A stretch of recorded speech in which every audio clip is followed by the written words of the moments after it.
Talking baseball, baseball and the O's.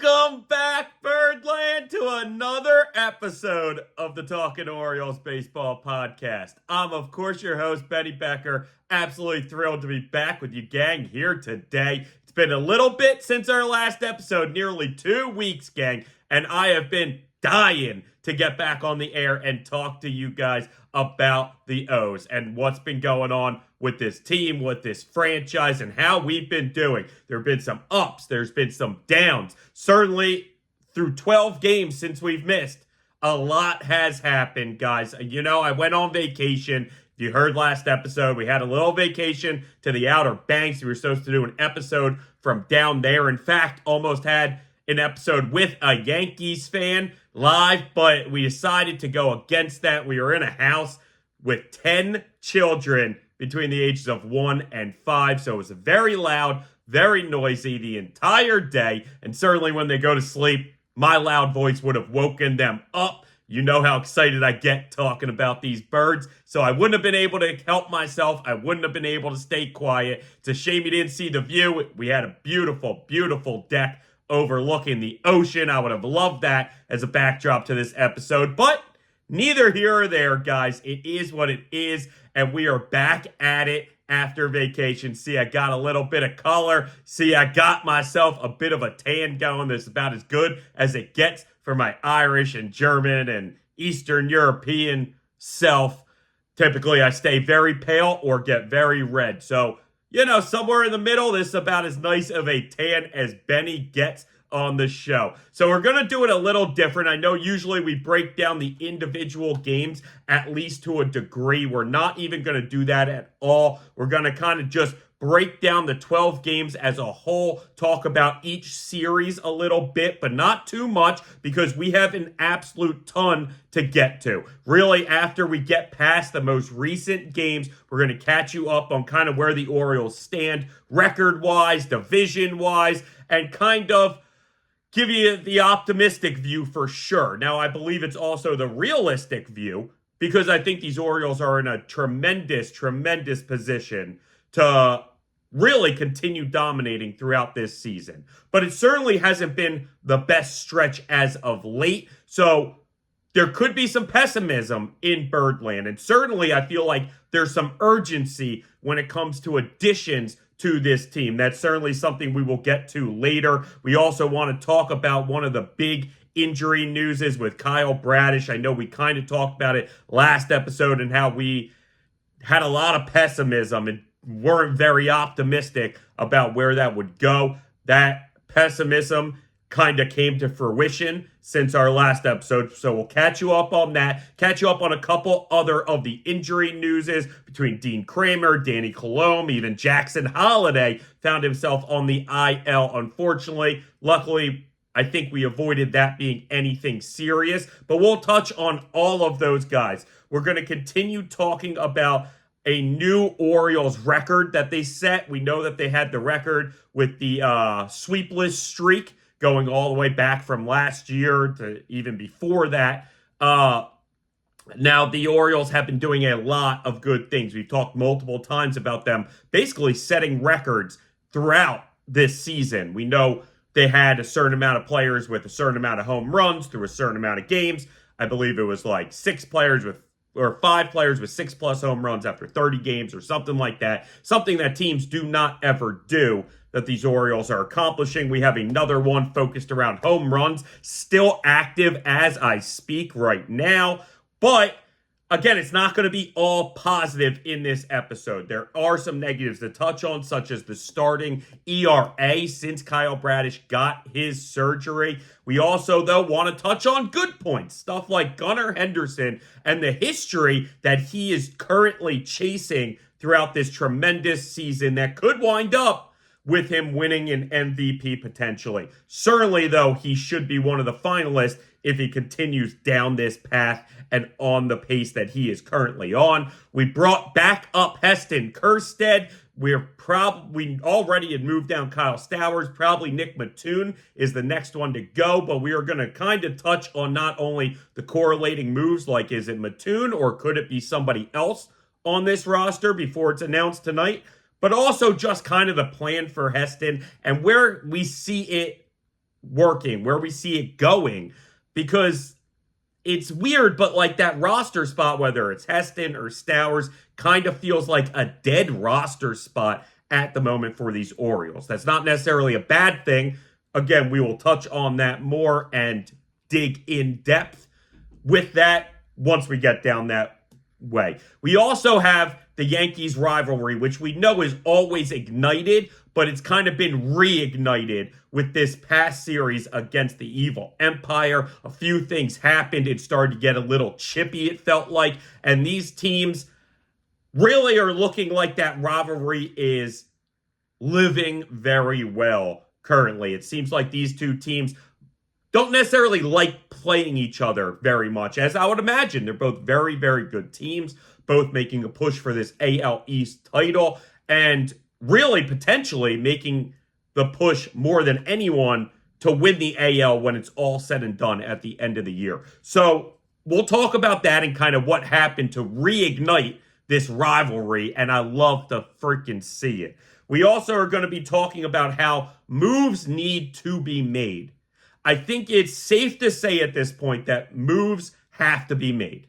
The Orioles and Mike Elias and this front office need to figure out the right moves to make for this team to push them over the edge. Coming into the year, had everybody stayed healthy and everybody performed up to standard, I don't know if this team needed any real moves. Unfortunately, that's not necessarily the case everywhere we look. And certainly on the pitching side of it is where it seems like we need the most as far as additions go. So we're going to touch on that a little bit. Certainly the closer we move towards the trade deadline, we will dig more and more in depth. I know already on past episodes, we've kind of laid out a few targets, whether it be starters or relievers or even position players that we kind of had our eye on wanting the Orioles to make a move for, but also understanding that maybe some of them weren't so realistic. So we'll see on all of that. I also came to a revelation the other day, and it's something that I feel like I've been talking about since spring training, really. But that the Orioles truly have the best role players in all of baseball. At least when it comes to positional players. Maybe if you want to talk pitching, maybe not. But as far as the role players go, not the star players, the role players. We know our stars are great. Clearly, we talk Gunnar. We're going to talk more Gunnar. We know Adley is also doing a lot to get himself in the MVP conversation. And we have a lot of stars on this team. A guy like Corbin Burnes has been everything that he was advertised as being. But the role players mean a lot to a championship push. And it's a tremendous sign that the Orioles, I believe, have the best role players in baseball. So we're going to touch on that a little, which is going to bring us to one of our last topics, which is that the Oriole outfield vets are finally stepping up, are finally getting into gear. And it's a beautiful thing to see and a major key to this team's extended success through the regular season into the postseason. And then the last thing we're going to touch on is kind of, I want to be a driving force in getting as many Orioles to Texas for this All-Star game as possible. You know, it's something that I was talking to actually the Yankee fan I was down on vacation with last week. And he was mentioning something about John Boy and how, or not John Boy, but another Nicky Cass.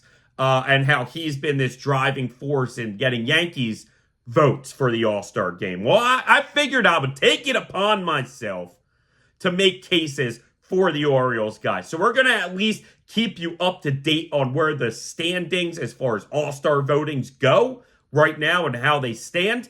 And ultimately, eventually, maybe not this episode if we don't have time, but I'm going to make hardcore pushes over the next few weeks to get as many of our Orioles into Texas for this All-Star game, because truly, they deserve it. We're not talking like the Kansas City Royals that one year where I think they had 7 or 8 of the starters, and, if maybe 4 deserved it. These Orioles all over the board deserve to be in Texas. So it's very exciting to see the success of the Orioles at this point, and their players, certainly they deserve, at least a handful of them deserve to get nods in that All-Star game, and I believe they will. But we're going to touch on kind of the All-Star voting standings, and again, take it upon myself to make the case for these players throughout the next few weeks to get as many possible as we can. So hopefully you're going to be seeing that on TikTok, Instagram, here on YouTube, wherever else you may see us, X, Twitter, whatever you want to call it. Make sure you follow us on all of those, Talkin Orioles baseball, Talkin O's baseball, whatever our tag is. We'll make sure you get it, find it, follow it, love it, like it, share it, whatever it may be. Let's get these birds to Texas. And kind of that would be a small payback for last year when the Rangers in the playoffs, and how that went. Having about 4 or 5 guys, 6 guys down there for the All-Star game and really showing last year we were good, this year we're great, would mean at least a little something to me personally. I think the fan base as a whole, I would love to see it, and certainly we have guys that deserve it. But without further ado, let's just jump into the games that we missed. Again, we're not going to break them down individually. We're going to talk them more about a series and as the whole 12 games. But ultimately, in the 12 games, the Orioles only went 6-6. Pretty disappointing, because going into the last series that we just came off of last weekend in Houston to face the Astros, we were 6-3 in those 9 games going into that. Unfortunately, Astros swept the Orioles, which was the second time this team has been swept this season. Really, I believe in the last month, maybe a little over a month. Either way, it's something we're not used to seeing from this team. Certainly, they set the modern-day record for longest series without being swept. They went over 2 years without being swept. So, listen, it happens, gang. This is what we were talking about after they got swept that first time a few weeks ago. And these things happen. Even the best baseball teams get swept. That's why that record was so substantial and so wild and so crazy, is because that never happens. Like, even the best teams end up getting swept a couple times a year. The Orioles were the only team last year who didn't get swept in a series. So that just goes to show you not to hit the panic button. And as sour of a note as those 12 games ended after getting swept by Houston, there are a lot of positive takeaways that I got from those 12 games, right? I've been ripping and roaring, wanting to get on to talk up these Orioles after the Braves and the Phillies and the Yankees series, okay? Before that Houston debauchery. And frankly, they didn't play their best baseball. The bats went a little cold after game 1. But in that game 1, even though they lost, there's still a lot of positives to take away from it, right? So let's just dig in real quick. Start back with the Braves series. Remember, they were coming off a 4-game sweep in Tampa Bay against the Rays. The first time they'd ever swept the Rays in 4-game series. And it was phenomenal. Riding high after that. We then have literally 3 of the toughest teams in baseball. Now, luckily, the Braves are a little down on their luck. They're not necessarily playing their best baseball at any point this season. They've lost Strider. They lost Acuna. So, listen, they're not at full strength. They're not playing their best baseball. They don't look like they have that magic this year. Still, though, an extremely tough team to beat, okay? Orioles take the first 2 of that series, end up dropping the third one, unfortunately, but it was a game they easily could have been in and taken. They were right there, and still a very positive sign to face a team that not only has a ton of talent, but has proven that that talent can play against the best. Remember, these guys are not far off from having won a World Series. So, just one of these things, you're playing some great players, a great team, and it really felt good to take 2 of 3 from the Atlanta Braves. So then you had the Philadelphia Phillies coming in, the team with the best record in baseball, best starting ERA in baseball. Right now, as it stands at the moment, the 3 top NL ERA guys are all Phillies starters in Wheeler, Sanchez, and I forget the other one, which I should remember because, again, I live right outside of Philadelphia. I talk to a ton of Phillies fans, but it is what it is. Yeah, the Phillies, listen, we faced some of their best pitchers too. That's the thing about it. It's not like we faced the bottom of their rotation. We faced the best they had. And they honestly faced the best we had.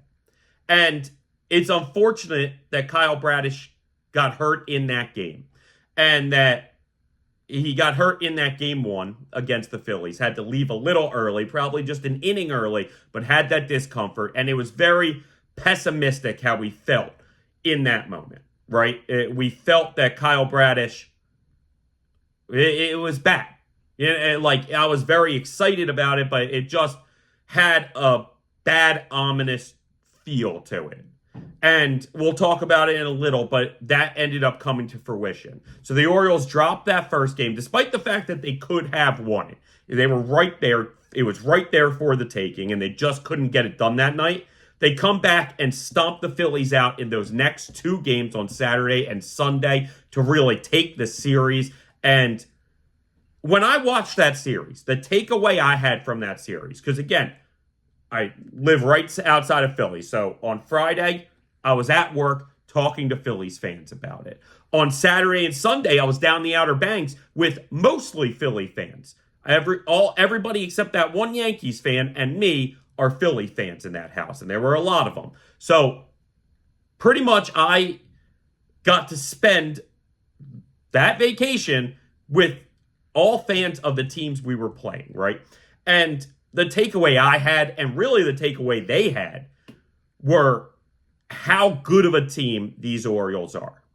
And again, that was the main takeaway. I came out of that going, really, okay, I came out of that Phillies series going, these are the best 2 teams in baseball. Like, this is the World Series preview that we all should get and deserve. That doesn't necessarily mean it's going to happen, gang. Because once the playoffs come, one team's hot. We saw it last year with Texas and with Arizona.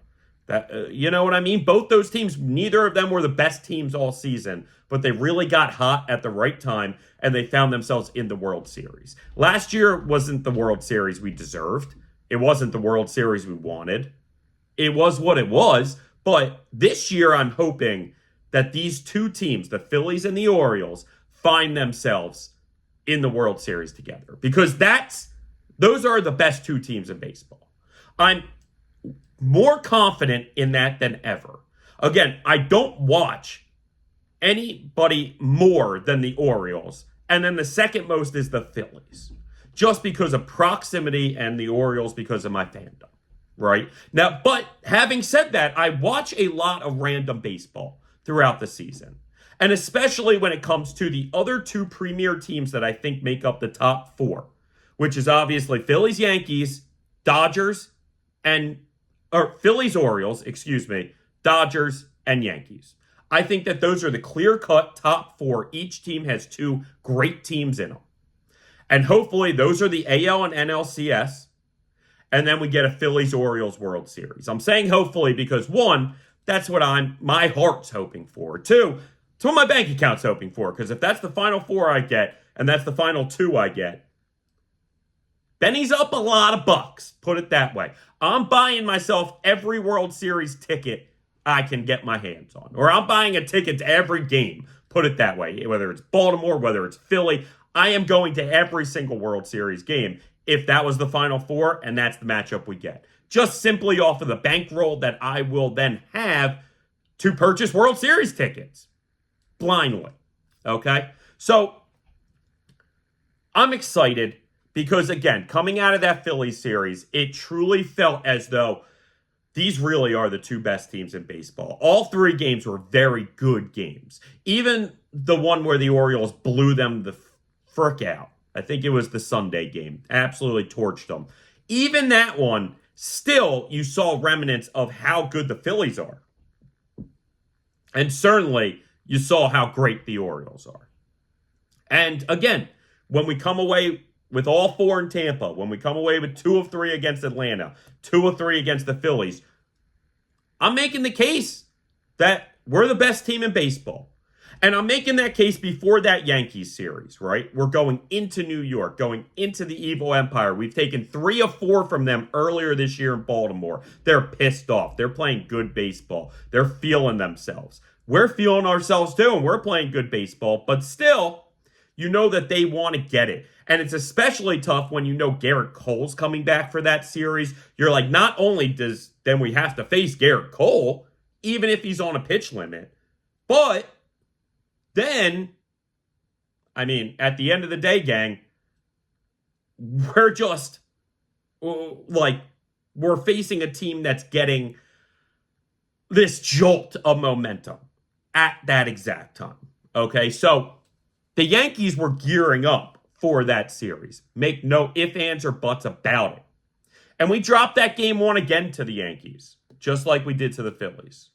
But then we came back and dominated the next 2 games, including a smashing, I believe it was, 17-3 or something along those lines in the last game against the Yankees. Absolutely putting it on them. Not only putting it on them, but putting on Luis Gil, who is not only the top of the AL Rookie of the Year at the moment with the year he's had, but was kind of top of AL Cy Young, at least towards the top with Skubal, Burns, maybe 1 or 2 other names. But that was certainly a name that was getting play. And the Orioles put a pounding on him. He didn't even get out of the second inning. And I believe he gave up 7 runs. His ERA jumped a stupid amount for a single game. And I'm hoping that kind of gives teams the blueprint on how to get to him. Now, certainly they don't have the talent we have, most of these teams, but if the blueprint can kind of get out on him a little, that's a huge chop at the Yankees, for sure. That's just chopping out one of the Yankees, at least part of their leg.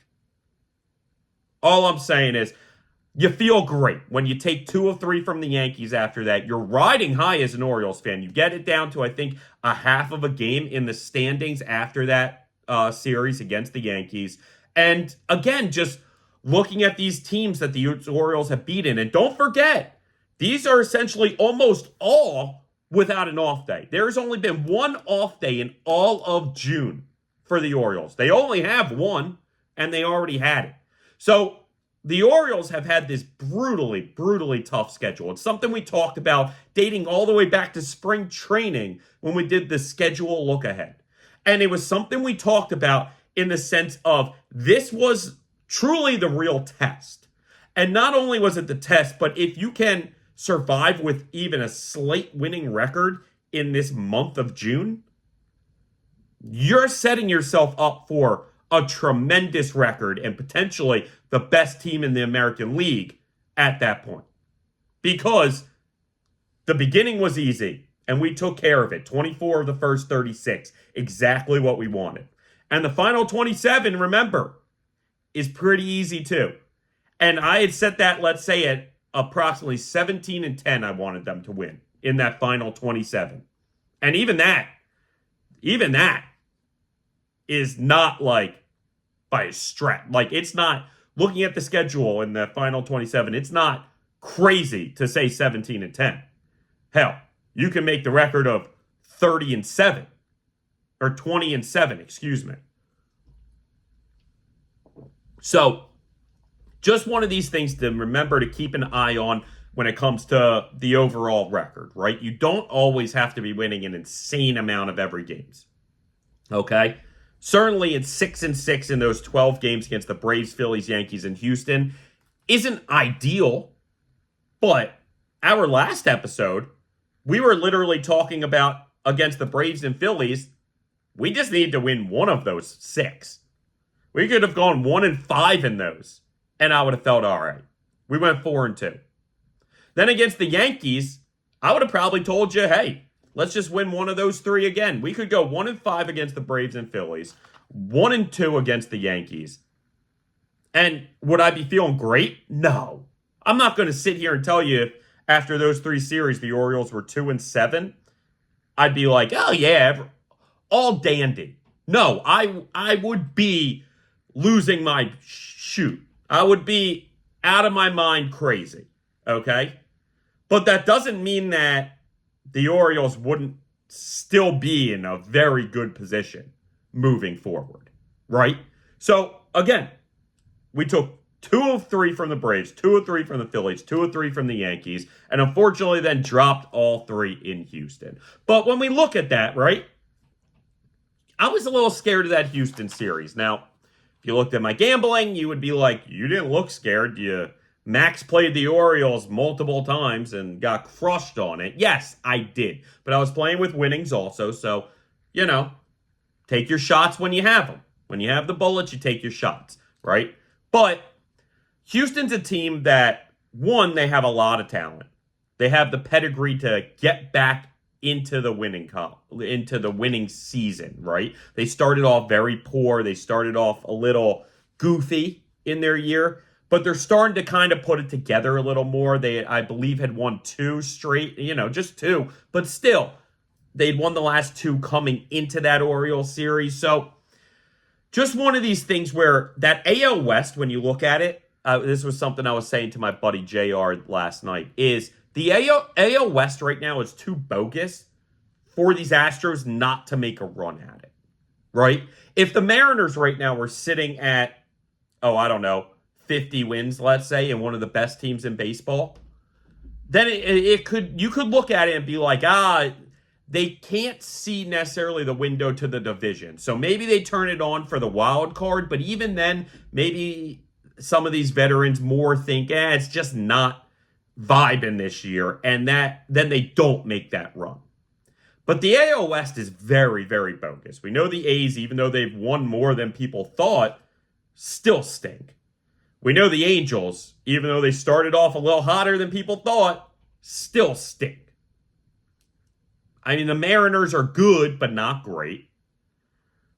I mean, then you get Houston, and I'm missing one. Texas. And Texas had their run last year.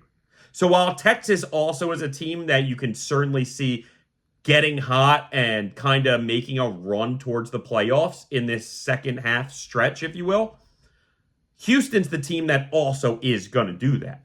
Like, that should come as no surprise. So I don't want to overreact to a sweep against the Astros when the Astros are just starting to get hot. When the Astros are just finally figuring it out and playing good baseball and getting themselves back in the race. It's still early. It's still June, gang. So no need to panic off of that. And again, I mentioned game 1 in Houston and how it showed me a lot of optimism despite the fact that the Orioles ended up losing the game, right? So it's funny, I couldn't watch it because I was driving home from the Outer Banks, right? And I needed GPS on and whatever else. And certainly my fiance doesn't want to listen to the games on the radio. So I didn't make her listen. If she fell asleep, I might have put it on, but that's neither here or there. She didn't. She stayed up, so then I didn't put it on, right? So about an hour or a few hours into the drive, I asked her to check it. I know it was like an hour into the game. And I asked her to check the score. It was 2-2. I was like, all right, yeah, no. Check back in like an hour and let me know. Well, she never let me know. I don't know if she checked back, but she never let me know. So then when we finally stopped at a rest stop later, like an hour and a half, 2 hours later, I checked the score myself. And I saw it was like 13-8 or something along those lines. Ended up being, I think, 13-11 or 14-11. I think 14-11, if I remember correctly, was the final score of that first game.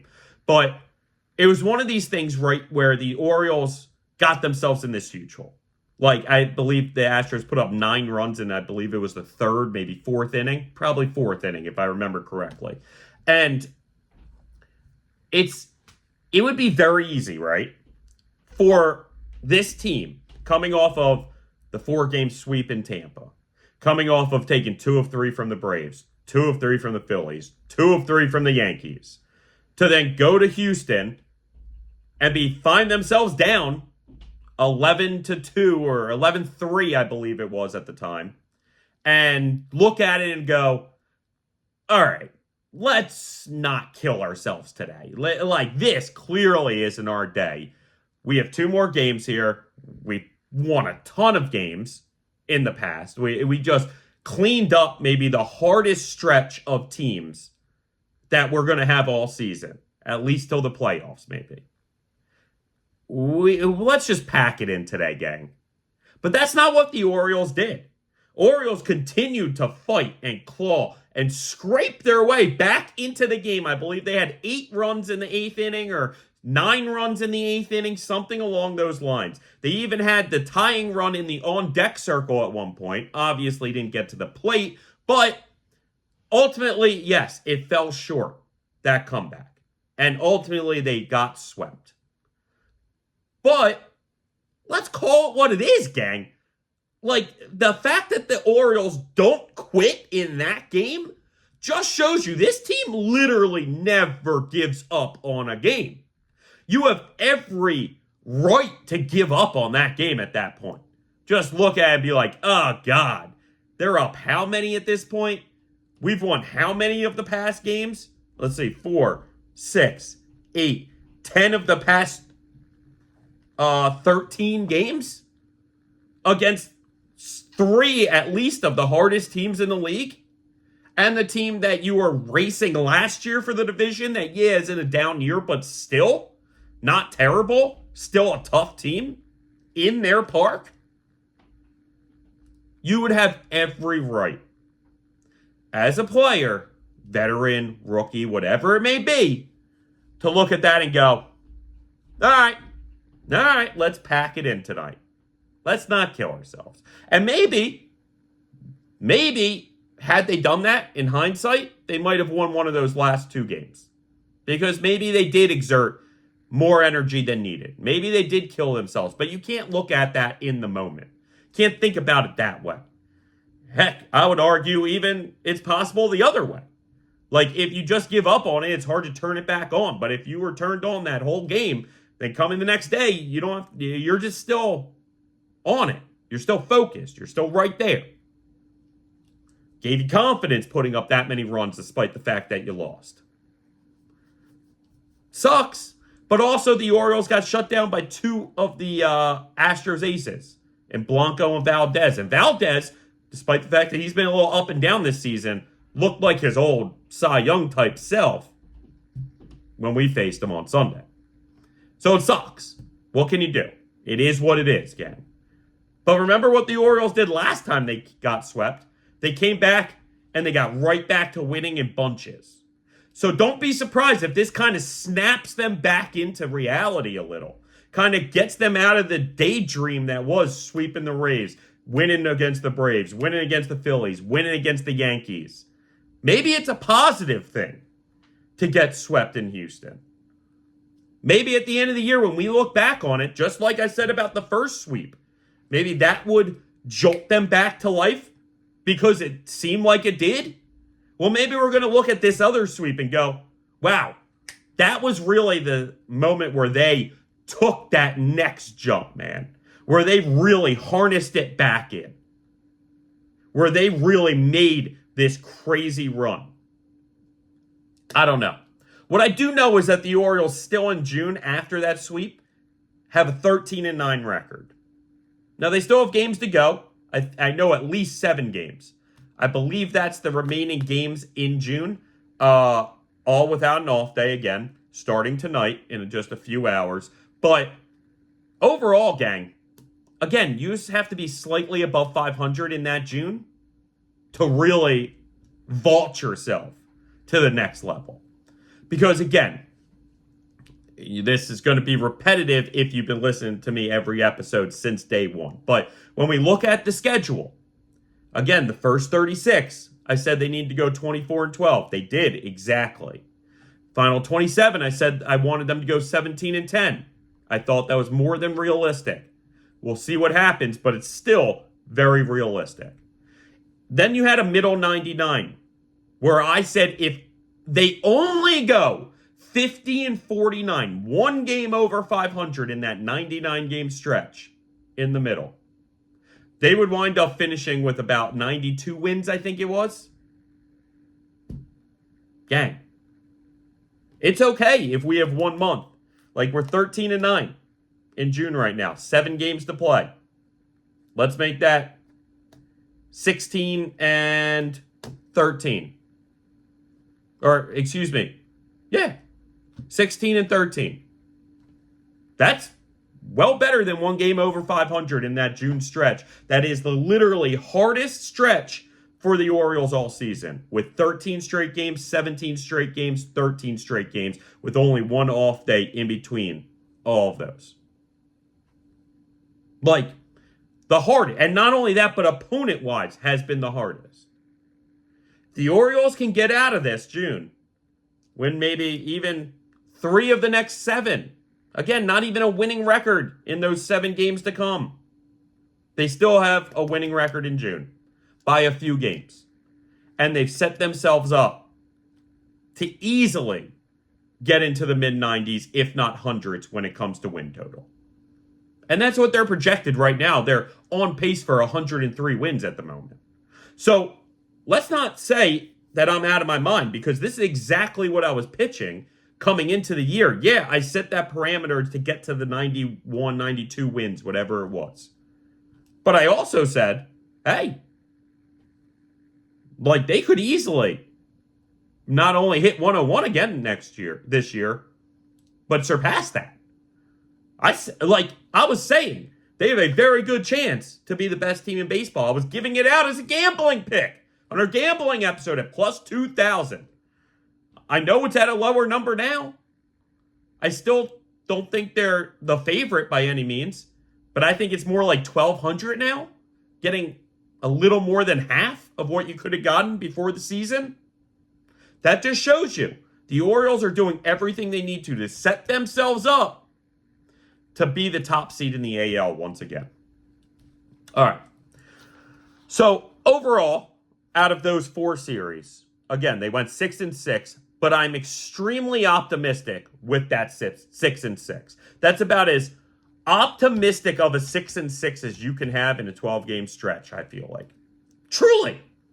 And if you would have told me that we'd go 6-6 through those 4 series, I would have said more than happy with that. More than happy. You don't have to dominate everyone. You don't. But frankly, we look pretty dominating against the Braves, the Phillies, and the Yankees, 3 of the best teams in the entire league. All right.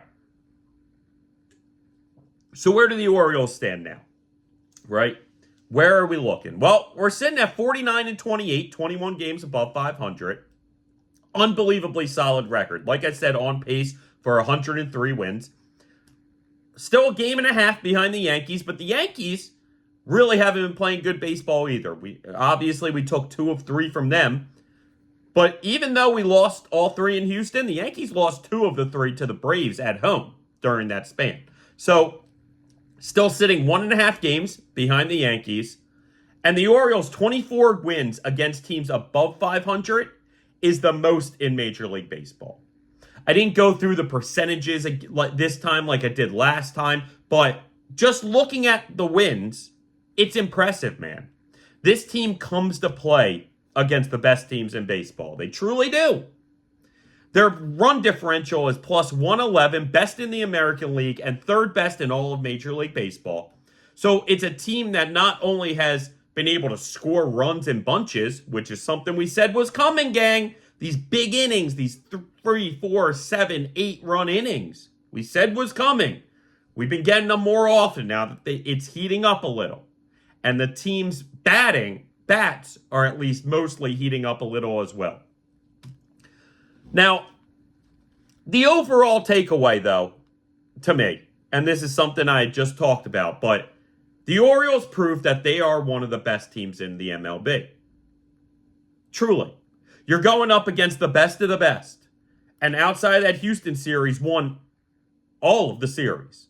And sometimes more in dominating fashion than anything. That Braves and Yankees series was probably more dominating than maybe anyone expected.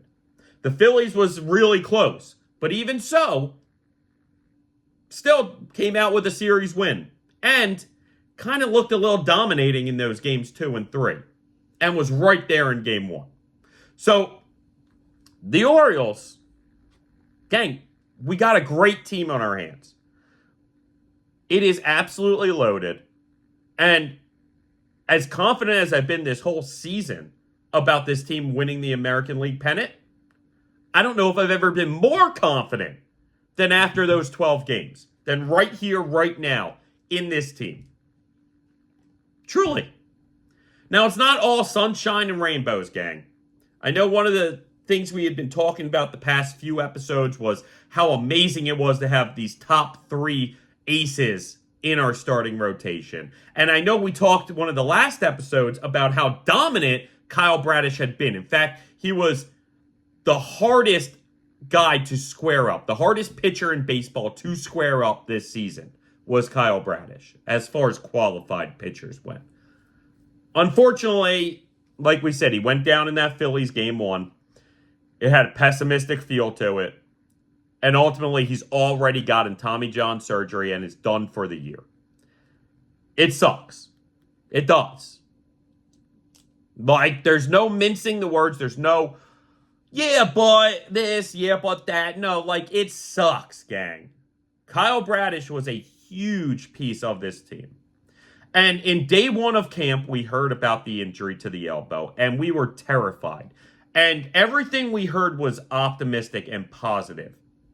And clearly for good reason. He went through the whole rehab properly.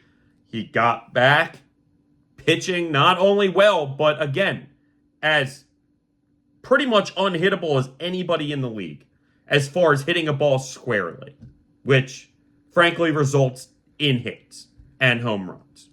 It's very hard to get home runs, or it's very hard to get hits and even harder to get home runs if you don't square that ball up.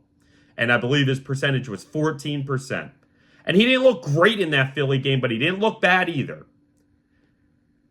And it just sucks, gang. It's a tough break.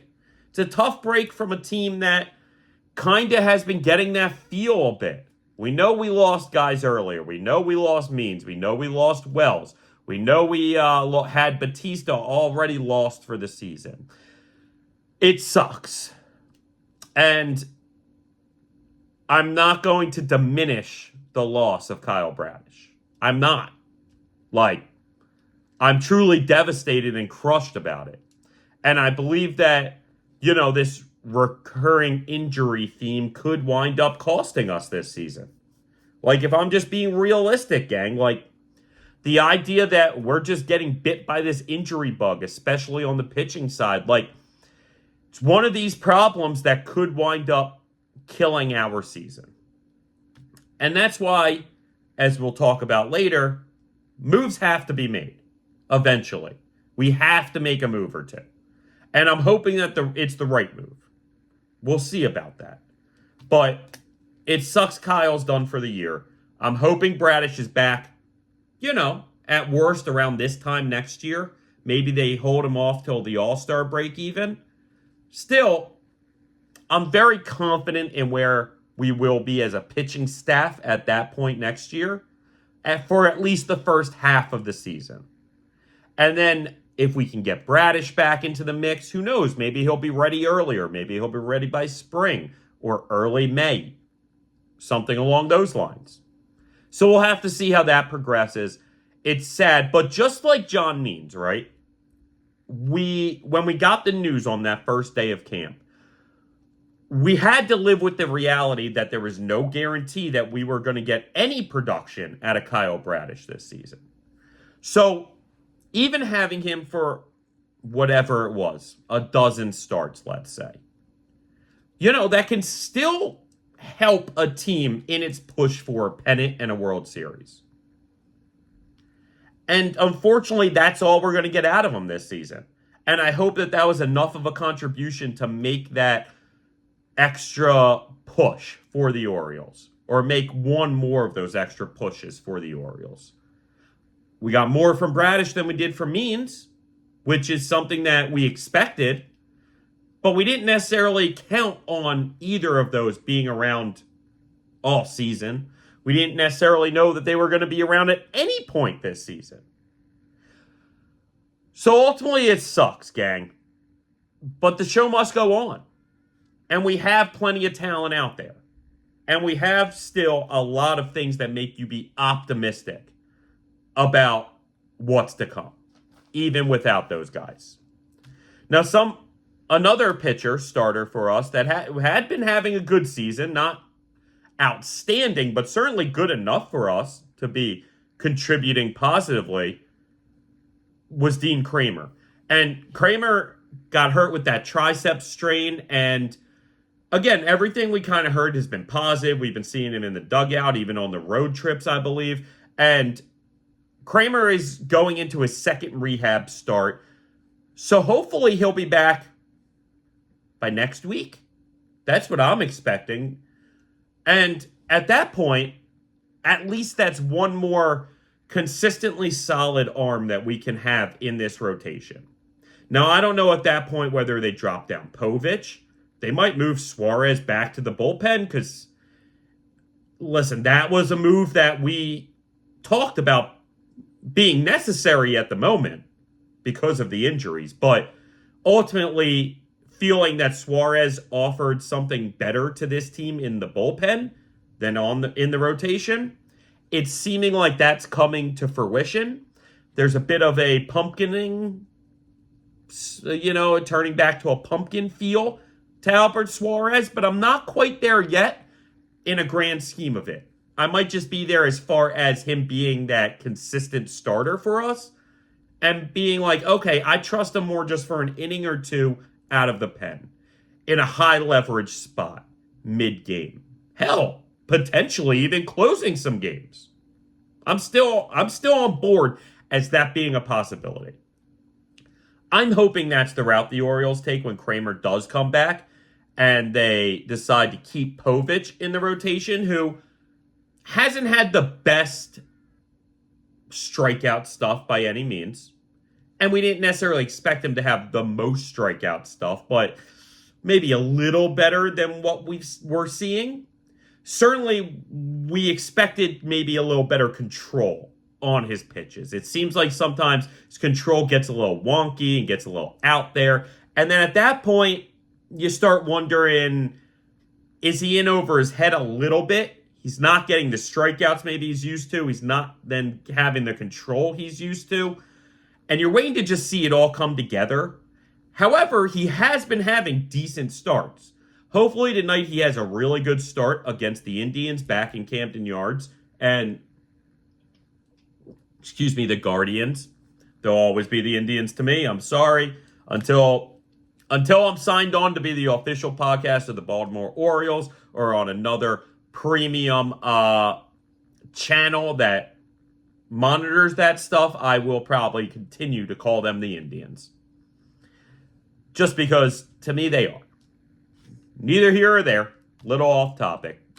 All right, so Dean Kramer, we're hoping will be back by next week.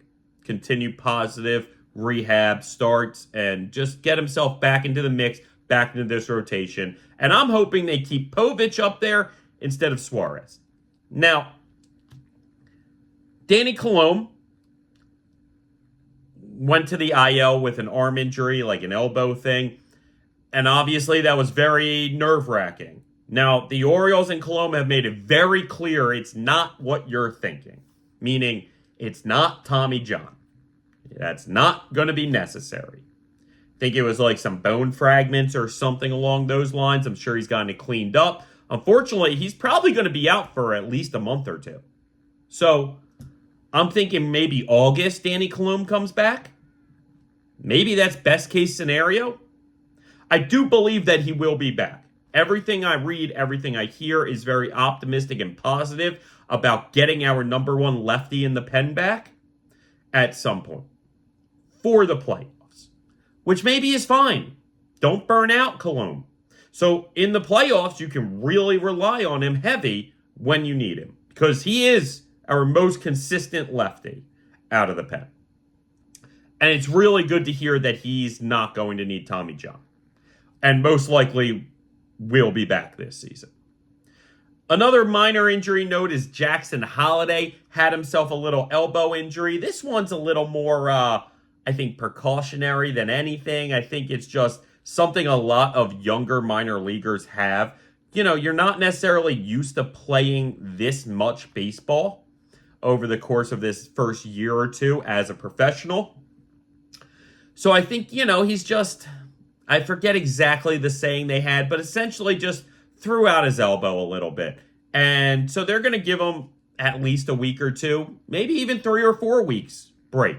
Because truthfully, to me, what's the point in forcing Holliday to come back quickly unless you actually are considering bringing him up soon?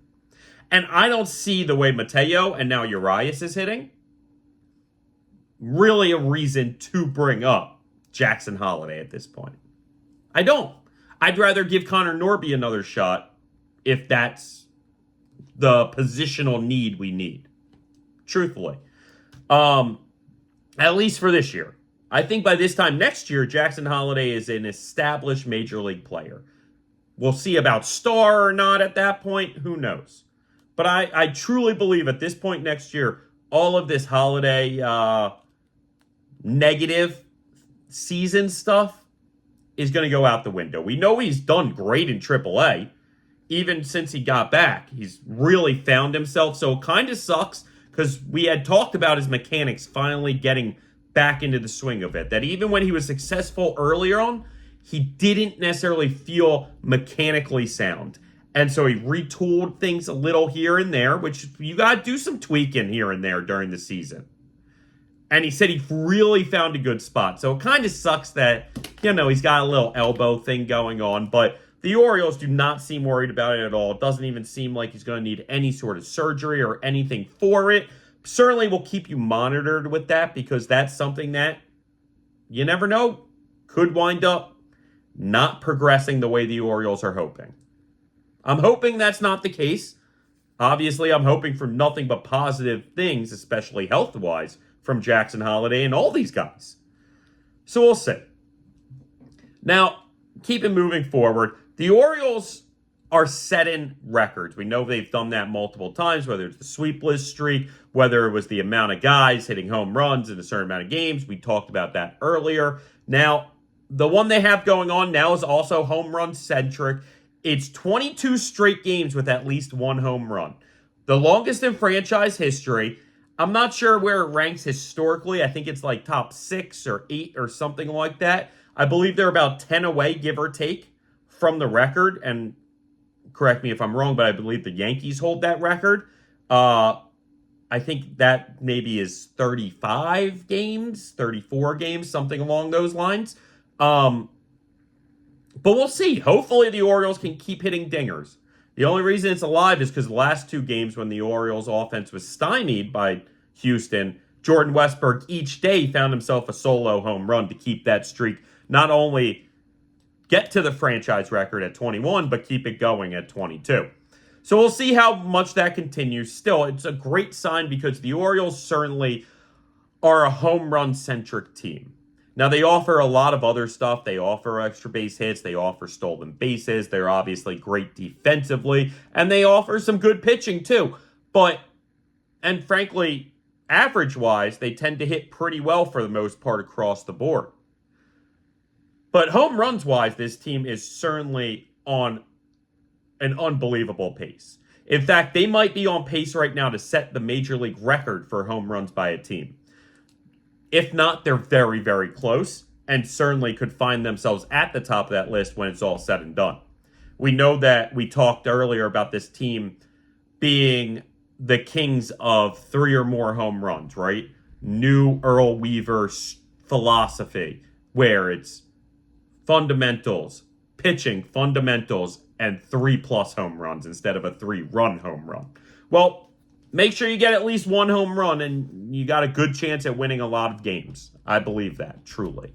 So, love to see the Orioles continue hitting the long ball and doing the best they can, and just how spread out it is. Obviously, Gunnar Henderson is dominating. We're about to talk about that.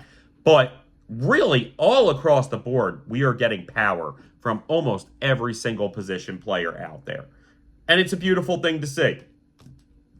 Now, to go back to the negative side before we get back to the positives, the Orioles' ERA, or starter ERA, in the last 5 games is not good. 7.52, 22 earned runs in 26 and a third innings. Now, Houston scored a ton of runs on us in that series. I mean, they almost scored 30 runs alone in those 3 games. So certainly that's going to skew the numbers some, and I'm not completely worried off of one turn through the rotation without Kyle Bradish in it that the ERA is sitting there. I do think Corbin Burnes and Grayson Rodriguez are 2 studs at the top of the rotation. Obviously, Dean Kramer will be back soon, like we talked about. That should help that. Cole Irvin can have some his ups and downs, but for the most part, he's been very solidly, consistently good. And then you have Povich and Suarez, who we talked. Again, has some ups and downs, kind of differentiates. I like Povich more at the moment than I do Suarez in the rotation. But I think Suarez is the better pitcher as a whole for this team if he's pitching out of the bullpen than Povich is right now. So we'll see how that continues to trend. I'm really hoping that, we can get back on track, especially tonight with Povich starting, that he can kind of start that going to get it back on track. All right. Almost an hour in already, and I haven't even talked about Gunnar Henderson chasing history. So let's get into it because it's going to be a cool one. Gunnar right now is second in the MLB in home runs with 24 home runs. 6th in OPS at 975. First in WAR at 5.6, right? So let's dig into some of these numbers and where they rank historically as far as pace goes, okay? And again, just because you're on pace doesn't mean it's going to continue that way. You got to stay healthy. You got to continue contributing. But really, it's the first time that baseball pretty much has seen this since Cal Ripken.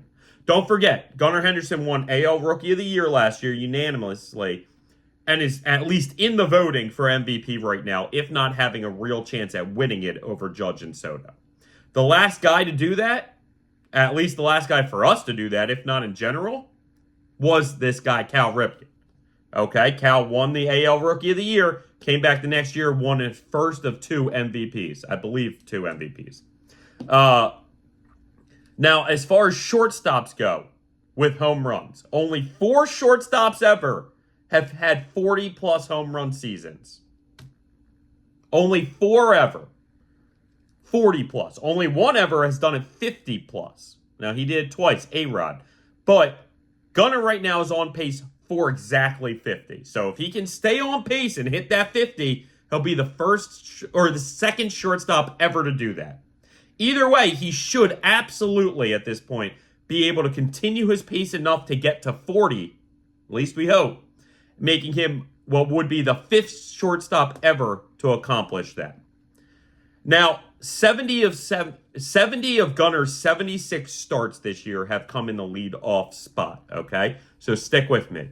All 24 of his home runs have been from the leadoff spot. The record for leadoff home runs in a season, or home runs from a leadoff hitter in a season, is 41, set by Acuna last year. Again, Gunnar's on pace for 50, since all of his home runs have been from that leadoff spot. 8 of those home runs for Gunnar have led off the game, whether it be in the top or the bottom of the first, him leading off that first inning with a home run. 8 of them. The record is 13. I'm trying to remember who did that. I was going to write it down, and then I was like, no, I'll remember, and now I do not. Oh, Alfonso Soriano. There we go. With 13. So Gunnar absolutely on pace to break that. We'll see if he can get it done also, but just amazing. Also, there have only been five leadoff hitters, okay, to have a season with 100-plus RBIs. Gunnar is on pace for 112. 112, which would be the record, by the way, for a leadoff hitter, if he can accomplish that. I believe the record is like 108 or something along those lines. Might be off. But either way, right up there, on pace for the most. Also on pace for a WAR of 11.8, which would be the most for any player 23 years or younger. Now, Gunnar's 22 right now, but will turn 23 before the season's done. So, of any players 23 years or younger, Gunnar's 11.8 WAR, which is what he's projected right now to get, would be the most ever. Only six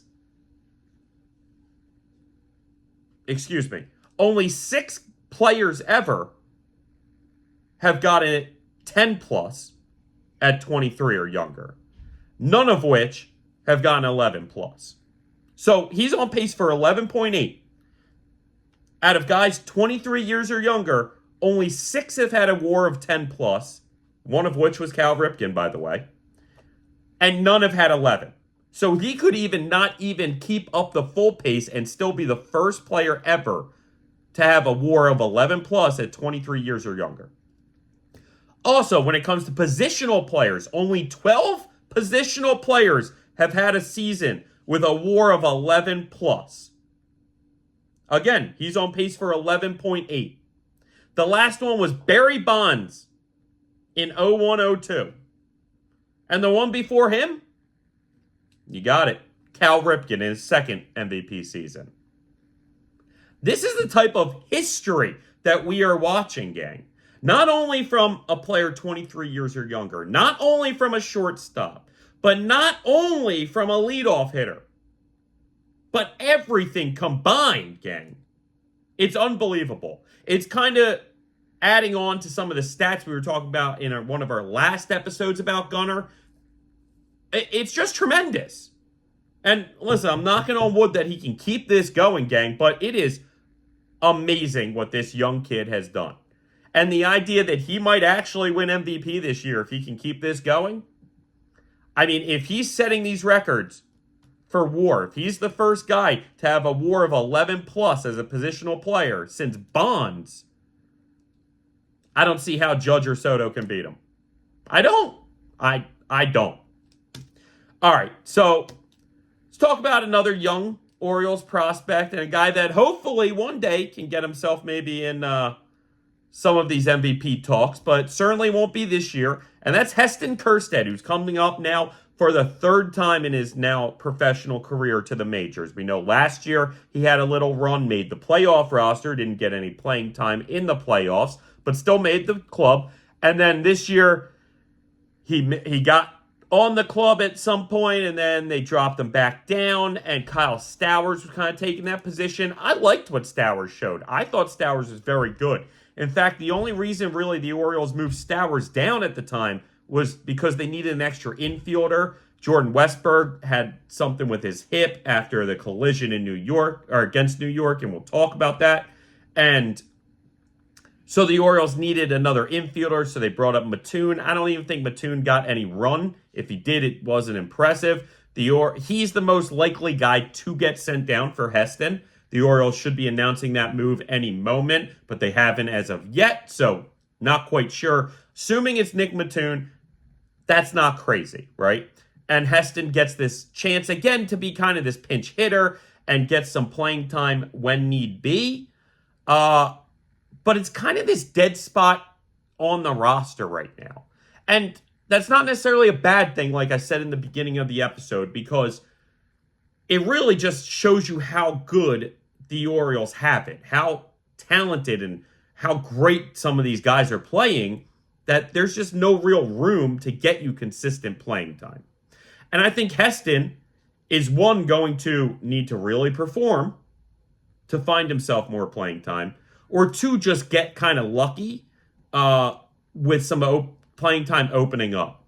Now, that luck wouldn't be lucky for us, because that would be somebody getting hurt, at least one guy getting hurt.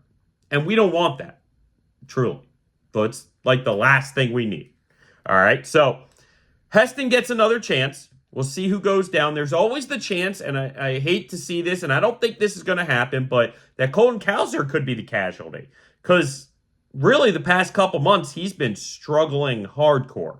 And at times, he still can get it going. at least vaguely consistent at getting at least a hit every other day, I feel like. But that's not going to get you a lot of playing time. So maybe Heston is now going to take Colton's at-bats. And Colton's going to be more of a defensive guy. That's possible. That's a way to kind of make sense of bringing back Heston Kjerstad instead of bringing back Kyle Stowers. And Stowers had nice opportunities, nice moments, big home runs, like big plays.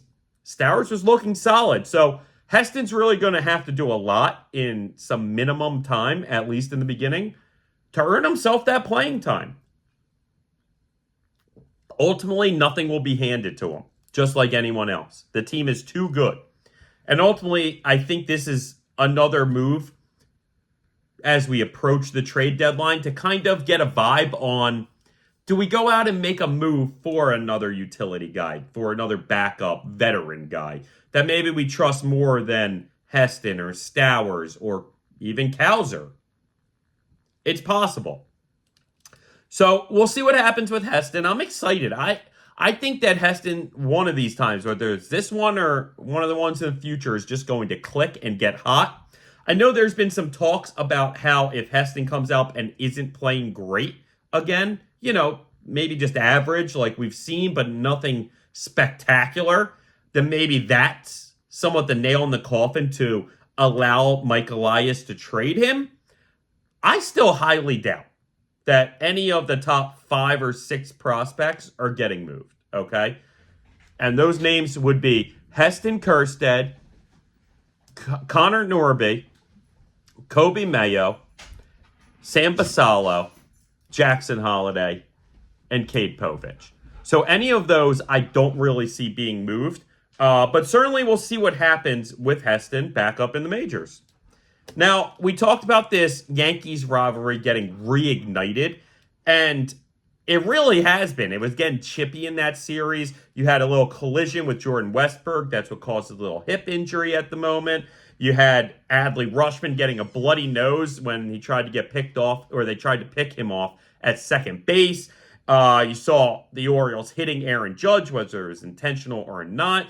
The Yankees then the next night plunking Gunnar Henderson almost absolutely intentionally. It's something I was talking with that Yankees fan I was on vacation with about coming into that game. We thought it'd be on the first at-bat. It turned out to be the third at-bat, but neither here or there. Luckily, Gunnar, even though it was high and up near the chin, was able to escape it without any real injuries. Either way, it's cool from a kid from the 90s that hated the Yankees his whole life growing up to see this rivalry back ignited and how these two teams are very good again. And it's just exciting to have that vibe back because it does have this little 90s feel to it. But hopefully the Orioles can come away more as the victors than we did in the 90s. Trust me, I'm hoping. Now, I mentioned this earlier on the episode about how with the Bradish injury and just the way the bullpen's been pitching a little recently and the Danny Colome injury and, Kimbrel still being some up and down and up and down and whatever else it may be, that moves have to be made. Now, we had talked kind of some targets a little bit ago as far as starters and relievers go, guys that we want to see. We're not going to break down individual names right now. That's certainly going to be coming in the next couple weeks as we approach this trade deadline. But it's obvious the Orioles need to add at least a starting pitcher, one starting pitcher at least, and at least one, if not two, bullpen arms. I think that Mike Elias in this front office is very aware and very knows how desperately bad this team needs some reinforcements this season. Now, I don't see any of those top 6 prospects being moved. So at that point, maybe it's not going to be an insane name. Maybe it's going to be something more low-key. I know like a low-key name I got floated was Jack Flaherty, which I can tell Orioles fans' skins are crawling when they hear that because last year it did not work out for us. But Flaherty's been pitching pretty well this year. He's kind of reinvigorated his career.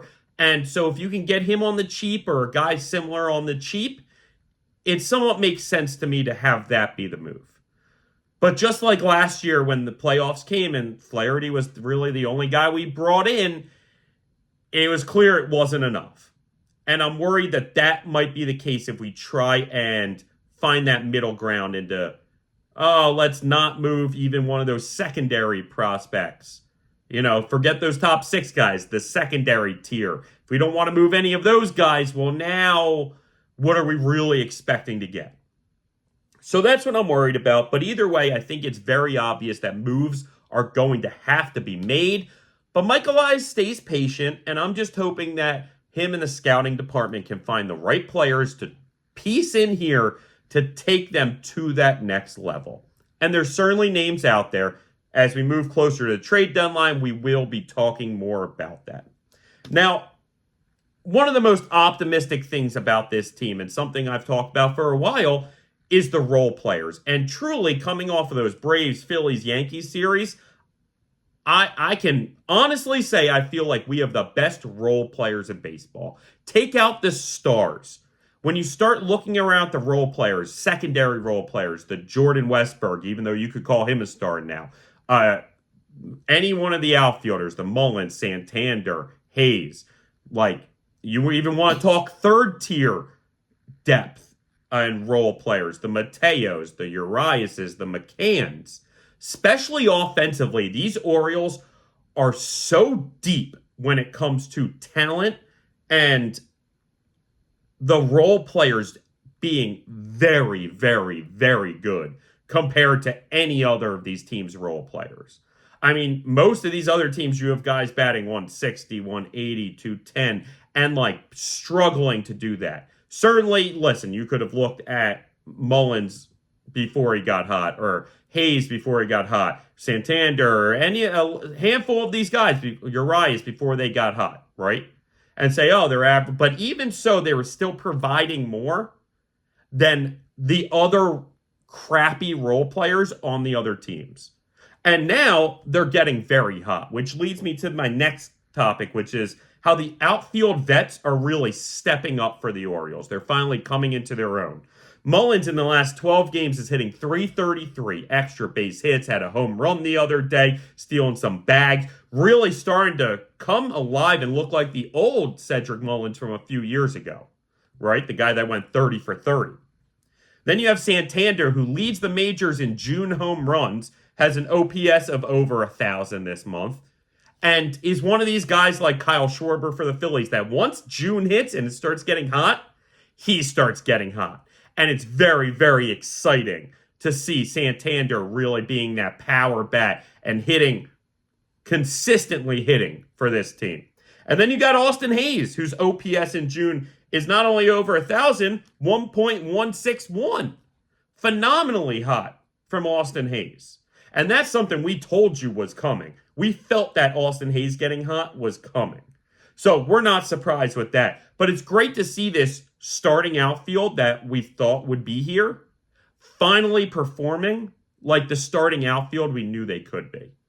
And then when you add in, again, the role players of the Cowser, the Heston, the Stowers, whoever, the Homerun, it's big time. It's big time. So you love seeing these Orioles veterans stepping up, especially in the outfield. And this offense is the scariest offense in baseball. Even more so now that these outfield vets are stepping up. So now it's going to bring us to our last topic, All-Star voting. And the Orioles have done great in the All-Star voting so far this year. So far, Adley, Gunnar, and Mountcastle all lead their position. You have Westberg second in voting, Mateo in third in voting at second base. You got O'Hearn fourth DH. You got then Tony, Cowser, and Mullins, respectively, 5, 6, and 8 as far as the outfield voting goes. It's a beautiful thing to see and deserving for a lot of them to find their way down to Texas. And that doesn't even include the pitchers that will certainly have Corbin Burns, you'd assume, down there, possibly Grayson Rodriguez. Also, there's a good chance that we could get 5, 6, maybe even more Orioles on this All-Star roster. So remember to pay attention. We're going to be having videos where we really are trying to pump out and get people to come out and vote for these Orioles to get them to the All-Star game in Texas coming up next month. So be sure to check out for that. And fantastic episode we had today, gang. Episode 31. You love seeing it. I found the vintage Cal shirt I've been telling you so much about, so we threw that one on in honor kind of Gunnar Henderson chasing history and repeating history like Cal did so many years ago. And yeah, this is a phenomenal episode. Hopefully we can come out hot against Cleveland tonight, and we'll be having another episode shortly, gang. So for here at the Talkin Orioles Baseball Podcast, let's go O's. Talking baseball, baseball and the Orioles. The birds, the birds, the birds. Talking baseball, the birds.